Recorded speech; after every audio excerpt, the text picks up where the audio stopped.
चतुराई और समझदारी में अंतर है। चतुराई करने वाला कभी भोलेनाथ को नहीं पा सकता और समझदारी करने वाला कहीं पर भी बैठ जाए भोलेनाथ उसके पास पहुंच जाते हैं। समझदारी किस चीज से होती है?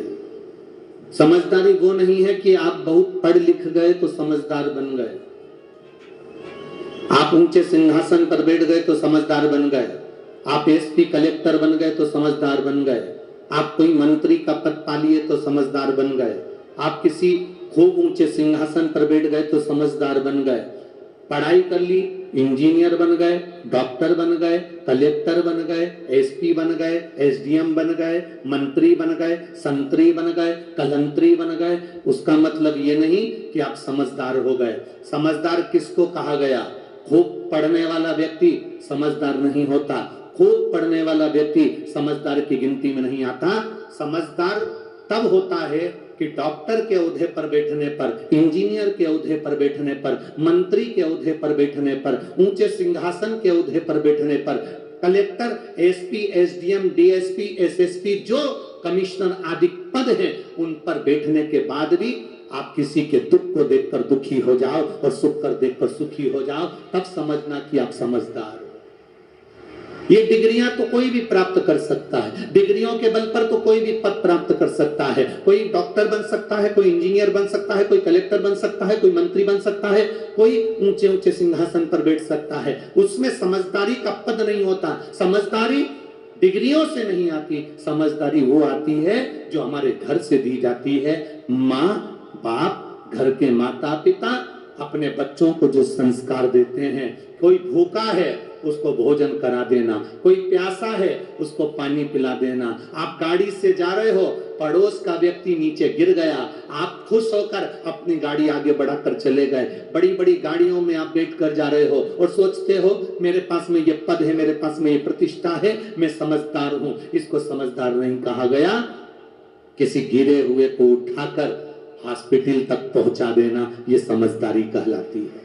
किसी भूखे को भोजन करा देना, ये समझदारी कहलाती है। किसी प्यासे को पानी पिला देना, ये समझदारी कहलाती है। संत एकनाथ जी के पास में, पैठन के पास में आप रहते हो, वो संत एकनाथ जिन्होंने गधे को भूखा प्यासा देखा तो गंगा जल ले जाकर पिला दिया, वो संत एकनाथ की पीठ के पास आप निवास कर रहे हो। कलेक्टर कोई भी बन सकता है, पद कुर्सी किसी को भी मिल सकती है, सीए कोई भी बन सकता है, इंजीनियर कोई भी बन सकता है, डॉक्टर कोई भी बन सकता है। आप अच्छी पढ़ाई करो, एमबीए कोई भी कर सकता है, बीबीए कोई भी कर सकता है, ऊंचे सिंहासन पर कोई भी बैठ सकता है, फैक्ट्रियां कोई भी लगा सकता है। पर समझदारी का मतलब वो होता है कि किसी के दुख को देखकर आप दुखी हो जाएं और किसी के सुख को देखकर सुखी हो जाएं। पराये दर्द को अपनाए उसे इंसान कहते हैं, जो पराये का भी माल खुद खा जाए उसे हैवान कहते हैं। अब इंसान और हैवान में अंतर हो जाता है।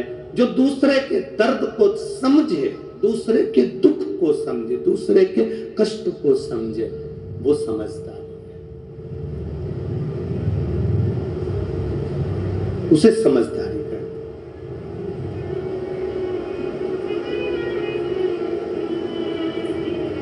आप दूसरे के दर्द को यदि समझ रहे हो, दूसरे के कष्ट को समझ रहे हो, तो समझ लेना आप समझदार हो गए।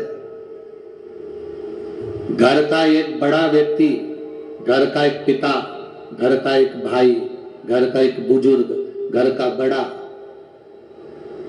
घर में बुजुर्ग व्यक्ति को, घर के बेटे एक बुजुर्ग व्यक्ति को सम्मान नहीं दे रहे, घर का बड़ा व्यक्ति एक बुजुर्ग व्यक्ति का आदर नहीं कर रहा, और घर का एक छोटा सा बच्चा अपने दादाजी को एक गिलास पानी भर कर दे रहा है, तो बाप समझदार कि बेटा समझदार? बोलो जम के बोलो जरा, समझदार है कि नहीं? पिता समझदारी क्यों नहीं कर रहा? क्योंकि पिता को लग रहा है कि मेरे पिताजी ने अपनी जायदाद छोटे बेटे को दे दी, जब इनने इतनी चतुराई करी तो मैं भी इनके साथ चतुराई करूंगा, नहीं देना पानी मेरे को। अब इसको चतुराई कहते हैं। पर जो छोटा सा बच्चा है उसके अंदर चतुराई नहीं आई है, छोटे से बच्चे के अंदर चतुराईता नहीं आई है। छोटे से बच्चे ने देखा मेरी दादी पूजन कर रही है, छोटा बच्चा उनके पास जाकर बैठ गया, बुझी हुई अगरबत्ती की डंडी पकड़कर वो भी घुमाने लगा। इसको समझदारी कहते हैं। दादी को प्यास लगी, पानी लाकर दे दिया। माँ मना कर रही है, दादी के कमरे में मत जाना, उन्हें दमे की बीमारी हो रही है, उन्हें पीलिया हो गया, उन्हें टीबी हो गई, उन्हें ये हो गया, उन्हें वो हो गया। दादा के कमरे में मत जाना, दादा को खांसी चल रही है, उनको इन्फेक्शन हो रहा है। दादी के कमरे में मत जाना, उनको इन्फेक्शन हो रहा है। पत्नी ने अपने पति को रोक लिया, पति ने अपनी पत्नी को रोक लिया, देवरानी ने जेठानी को रोक लिया। पर घर का एक छोटा सा बच्चा ऐसा होता है जिसको बीमारी का भी भान नहीं होता, वो अपने दादा दादी से प्रेम करता है, इसलिए उनके कमरे में दौड़कर चले जाता है। चतुराई तुमको आती होगी पर उस बच्चे को चतुराई नहीं आती। महाराज आज कथा में लोगों को थोड़ा बुरा लग सकता है, पर एक बात कहना चाहिए।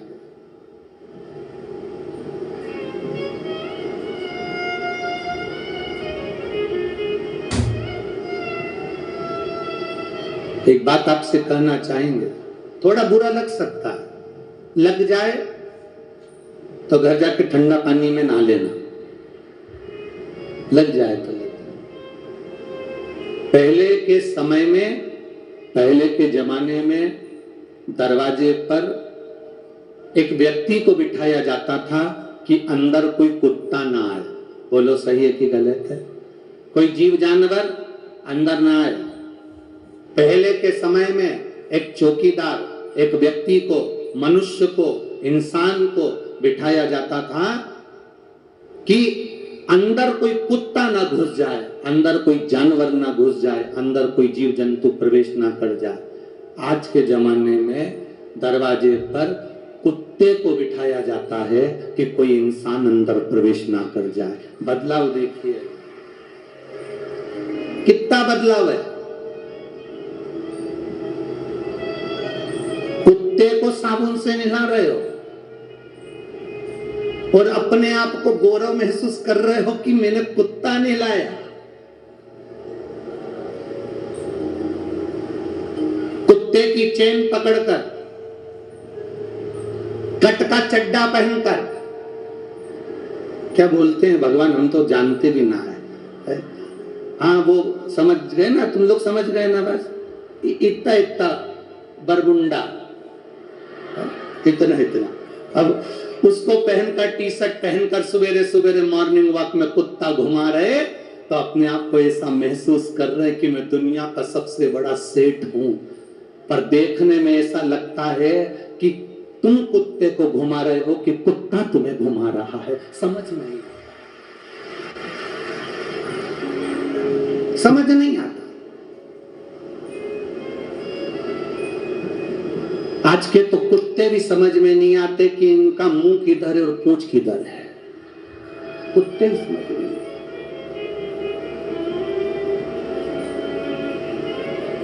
और तो और फिल्मों में कुत्ते का चरित्र इतना दिखाया कि कुत्ते को गोदी में लेके हीरोइन इसने कुत्ता का चरित्र इतना दिखाया। अब जितने लोग वो फिल्म देख रहे थे उतने लोग मन में सोच रहे थे हम ही कुत्ता बन जाते।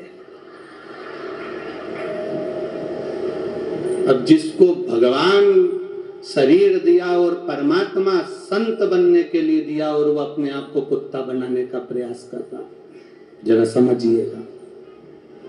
थोड़ा बुरा जरूर लगेगा पर एक निवेदन करेंगे, जितना प्रेम आप कुत्ते को देते हो, जितना समय आप कुत्ते को देते हो, जितना प्रेम आप कुत्ते से करते हो, समय पर रोटी देना, बिस्कुट देना, दवाई देना, नहलाना, चेन से बांधना, अंदर लाना, बाहर ले जाना, घुमाना, गाड़ी में ले जाना, जितना समय आप कुत्ते को देते हो उसमें से 10% समय घर के बुजुर्गों को दे दोगे तो जिंदगी संवर जाएगी।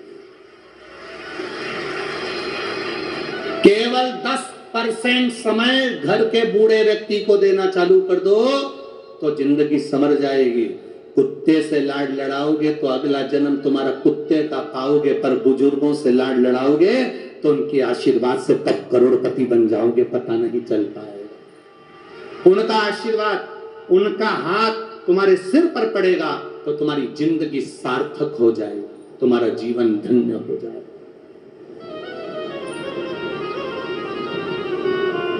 करो प्रेम, अगर करना ही है तो गौ माता से प्रेम कर लो, गाय के बछड़े से प्रेम कर लो, गाय की बछिया से स्नेह कर लो। प्रेम करो, प्रेम श्वान से नहीं, कुत्ते से नहीं।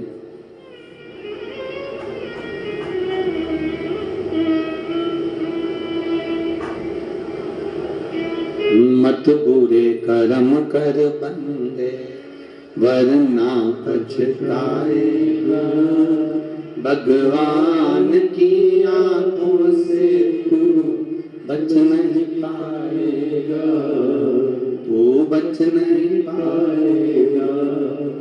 अरे ओ अज्ञानी मत करना, अरे ओ अज्ञानी मत करना, तेरे कर्म का फल भी तू ही पाएगा, जैसा किया तूने तेरे आगे आएगा। मत बुरे कर्म कर बंदे वरना पछताएगा, भगवान की आंखों से तू बच नहीं पाएगा, तू बच नहीं पाएगा। अरे ओ अज्ञानी मत करना,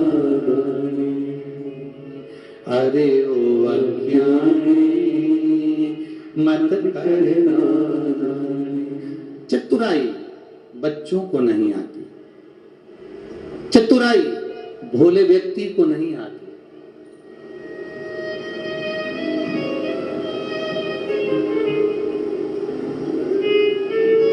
चतुराई मेरे महादेव को भी नहीं आती। भस्मासुर ने वर मांगा, ऐसा वर दे दो मैं जिस पर हाथ रखूं वही भस्म हो जाए। अगर चतुराई आती तो भस्म होने का आशीर्वाद देते क्या? नहीं। भोले थे, चतुराई नहीं आती। समझदारी थी मेरे भोलेनाथ में, पर उन्होंने वर दे दिया तू जिस पर हाथ रखे वही भस्म। चतुराई थी उस भस्मासुर में जो शिवजी पर ही हाथ रखने चला गया।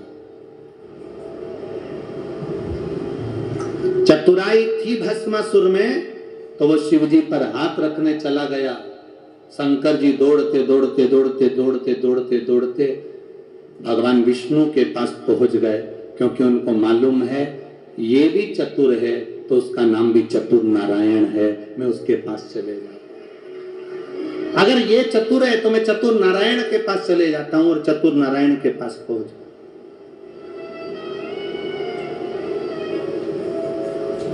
भोले को भोला मिलता है, समझदार को समझदार मिलता है, और चतुर को जम के बोलो चतुर मिलता है। आप अगर आज किसी को धोखा देकर 2 रुपए ज्यादा कमा भी लोगे ना, कोई ना कोई तुमको ऐसा चतुर मिलेगा, तुमने उसको धोखा दिया, वो तुम्हें धोखा देकर तुमने 2 रुपए उससे ज्यादा लिए, वो तुमसे 10 रुपए लेकर जाएगा। चतुर को चतुर मिलता। और भस्मासुर जैसे चतुर को चतुर नारायण मिले। क्या करा उन्होंने? स्त्री का रूप लेकर उसको नचाया, नचाया, उसी का हाथ उसी के सिर पर रगवा दिया। अब सोचो, इसने तो वर मांगा था और उसी को समाप्त करवा दिया उसी के वर से। चतुर को चतुर मिल जाता है, भोले को भोला मिलता है, सहज को सहज मिलता है।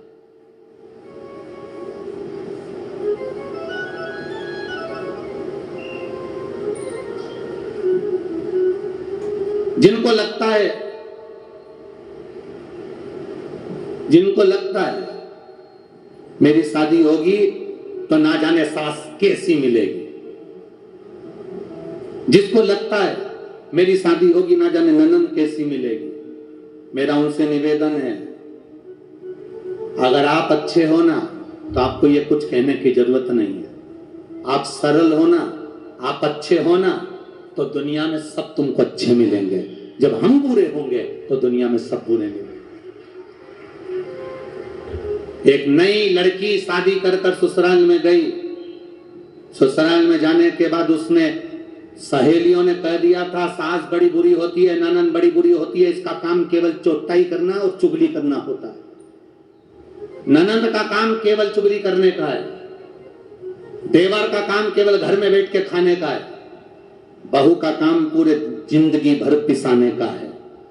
ये सहेलियों ने दिमाग में भर दिया, किटी पार्टी में जा जाकर भर दिया दिमाग।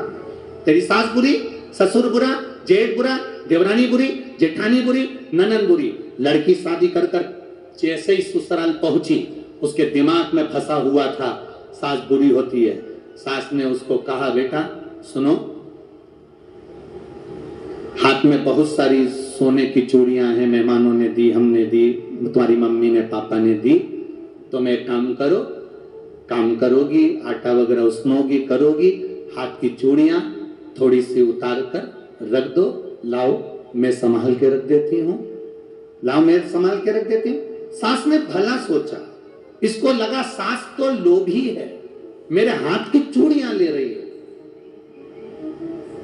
बेटा अलमारी में साड़ियां ज्यादा हैं, मैं ननन को भेज देती हूं तुम्हारी, उसको दे देना, वो दूसरी अलमारी में रख देगी। इसको लगा ननन चोर है, चुगलखोर है।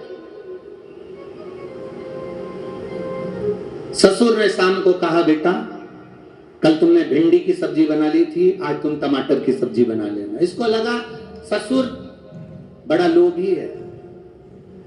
हर व्यक्ति में इसको दोष नजर आया क्योंकि इसकी बुद्धि में पहले से ही दोष भरा हुआ था और इसने अपना रंग ढंग दिखाना चालू करा। कहीं सास को कुछ बोले, कहीं ननन को कुछ बोले, कहीं देवर को बोले, कहीं जेठ को बोले, कहीं ससुर को बोले।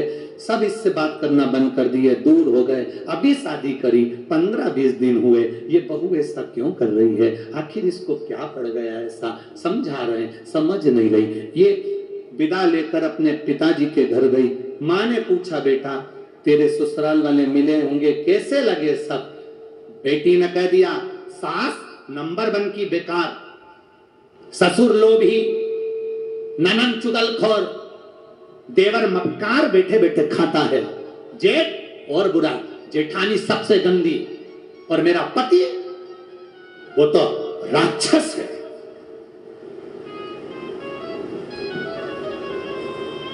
तो तेरे पड़ोसी तो अरे पड़ोसी नंबर 1 के बेकार, इतने घटिया, इतने गंदे, जिनका मुंह देखना पसंद नहीं मेरे को।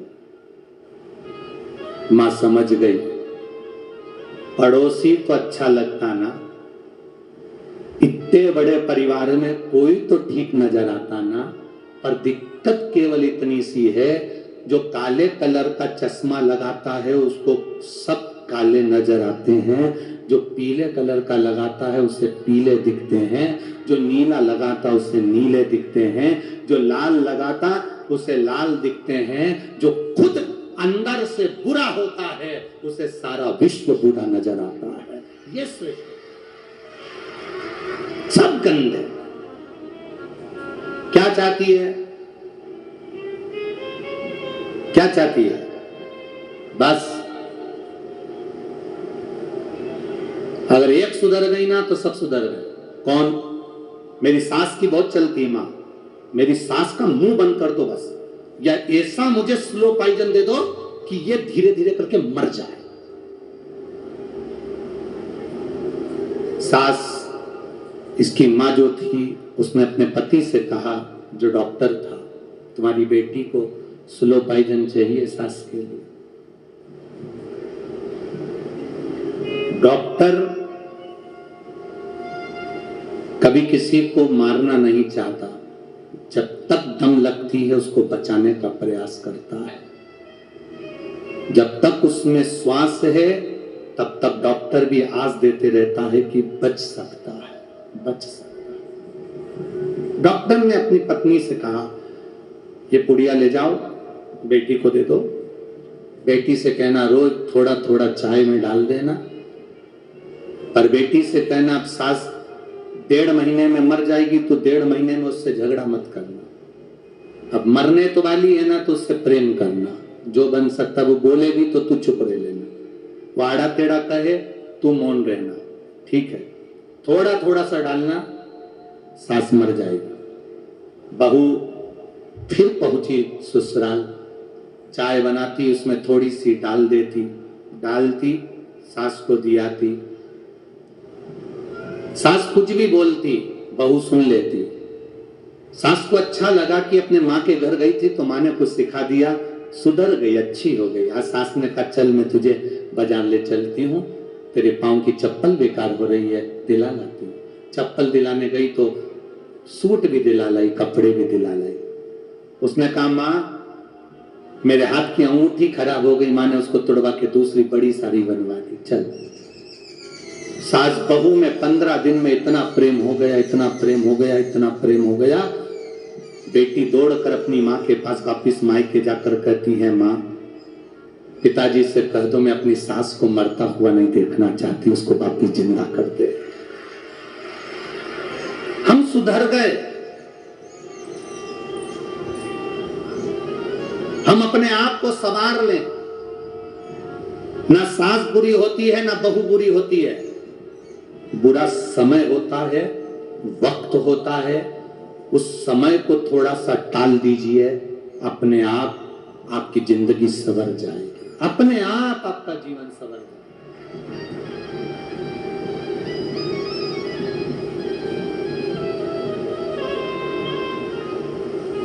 समय टलना चाहिए, कभी कभी समय टल नहीं पाता। कल